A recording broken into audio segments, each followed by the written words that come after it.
Since the NBA, and honestly basketball altogether, began, the top of the game has been dominated by Americans.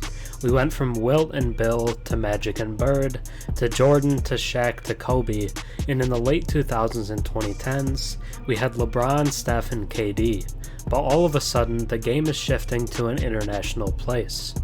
All three finalists for MVP last season, Nikola Jokic, Joel Embiid, and Giannis Antetokounmpo, were international players.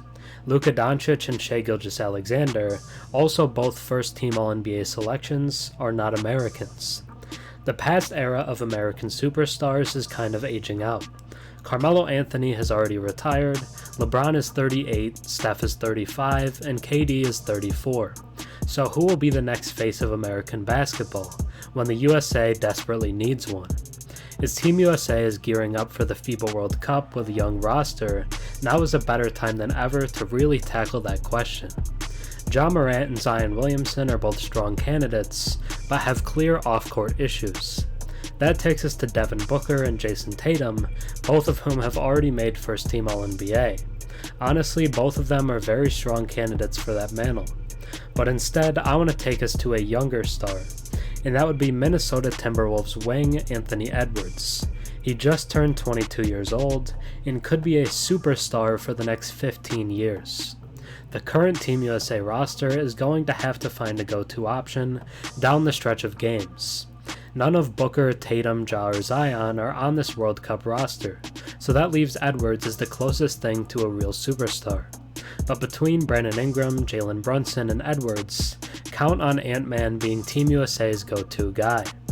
Anthony Edwards is the next face of American basketball. Now let's take a deeper look at why. Before we get into the new Captain America, if you enjoy my content and watch a few videos of mine, think about subscribing. 96% of my viewers are actually not subscribed, so if you watched me before and enjoy the content, drop a sub and comment down below. It really helps the channel. The most interesting man on USA Basketball's FIBA World Cup roster starred in an Adam Sandler movie, just signed a $260 million contract, and once bragged that in addition to his hoops prowess, he was a standout in baseball, tennis, lacrosse, golf, hockey, and whatever you need me to do. As it turns out, Team USA will be asking a lot of Anthony Edwards, the charismatic 22-year-old guard who loves to have the ball in his hands. The US roster is deep, well-balanced, and filled with polished distributors, outside shooters, and impact defenders. Perhaps the team's biggest question, though, is whether it has a proven alpha scorer capable of gutting out tight wins during pressure-packed international tournaments.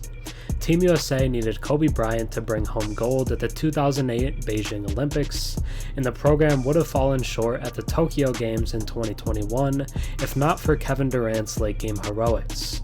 During their most recent World Cup, a disappointing 7th place showing in China in 2019, the Americans struggled to execute down the stretch and never uncovered a dependable crunch-time assassin.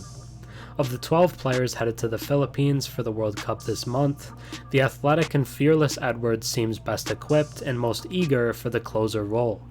If he does shake out at the top of Team USA's offensive pecking order, the streaky nature of his game will turn him into the program's leading X-factor in the tournament. The number 1 pick in the 2020 draft averaged a career-high 24.6 points last season, which ranks 16th in the league and tops among players on USA Basketball's new-look roster. That steady production landed Edwards as an All-Star nod in his 3rd season, and it helped him land a 5-year, $260 million maximum rookie contract extension this summer, even though his Minnesota Timberwolves endured a disappointing 42-win season and a first-round playoff exit to the eventual champion Denver Nuggets. Edwards was USA Basketball's most assertive player over the first 2 days of training camp scrimmages in Las Vegas, Nevada, displaying a quick trigger when left open behind the three-point line, a willingness to attack the basket, and a freight train mentality in transition. His single-mindedness hasn't always been a good thing. He has committed turnovers when forced to pass out of traffic, over-dribbled at times, and battled some cold stretches with his outside shot. On Friday, Edwards and USA Basketball's World Cup team lost to the Select Team, a junior varsity squad of NBA players who are helping with tournament prep in back-to-back 10-minute scrimmages. As the latter session wound down, Edwards was called for multiple fouls for being too aggressive with his hands on defense.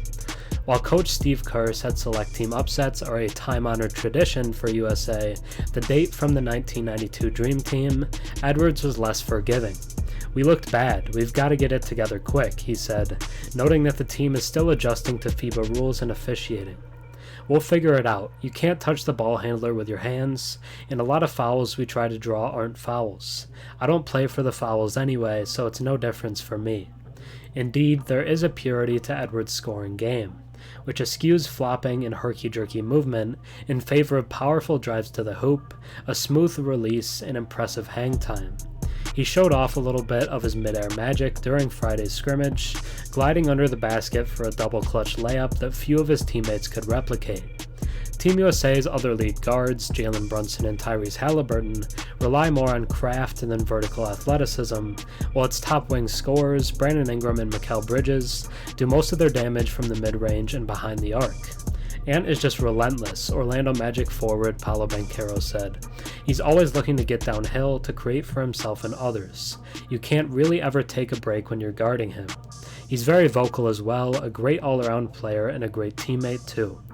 Edwards' introduction to USA basketball came from watching highlight clips of Vince Carter jumping over and dunking on 7'2" French center during the 2000 Sydney Olympics, and he said he was looking forward to a possible World Cup showdown with teammate Rudy Gobert.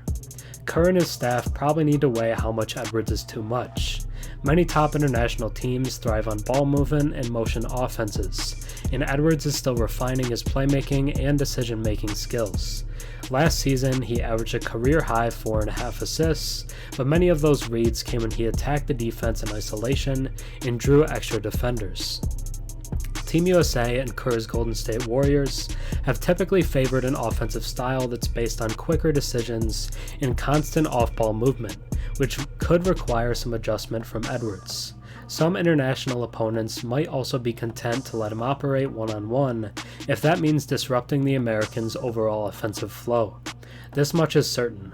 If an opponent dares Edwards to shoot, he won't hesitate, even if the gold medal is hanging in the balance. Thanks for watching. I'm Herm. Have a good one.